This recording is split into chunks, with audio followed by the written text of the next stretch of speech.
Assinale a alternativa correta quanto à competência e o seu regramento previsto no Código de Processo Penal. Se iniciada a execução no território nacional, a infração se consumar fora dele, a competência será determinada pelo lugar em que tiver sido praticado no Brasil o último ato de execução. É onde ocorreu o resultado aqui no processo penal, né? Então, se iniciada a execução no território nacional, a infração se consumar lá fora, a competência será determinada pelo lugar em que tiver sido praticado no Brasil o último ato de execução. Perfeito, eu sei que é isso. Pronto. Agora vamos ver as outras opções. Vamos ver só o fundamento da letra A. Artigo 70, parágrafo 1º. Se iniciada a execução no território nacional, a infração se consumar fora dele, a competência será determinada pelo lugar em que tiver sido praticado no Brasil o último ato de execução. Perfeito. Agora, por que a B está errada? Quando incerto o limite entre duas ou mais jurisdição, ou quando incerta a jurisdição por ter sido a infração consumada ou tentada nas divisas, a competência afirmar-se-á pela prevenção e não pelo princípio da extraterritorialidade.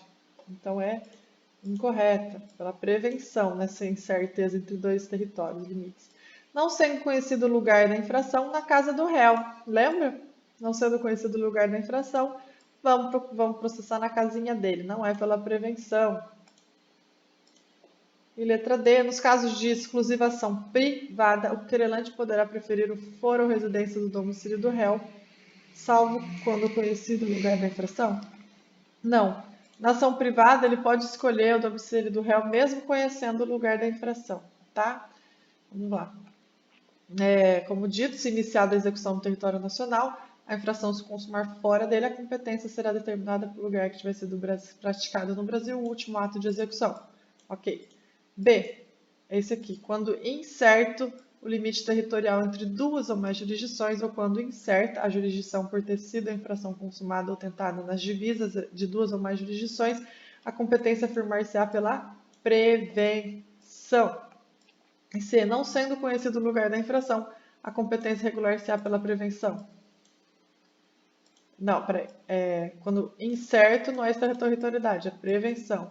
E aqui, não sendo conhecido o lugar da infração, é a casa do réu, lembra? Aqui, ó, não sendo conhecido o lugar da infração, a competência regular-se-á pelo domicílio ou residência do réu.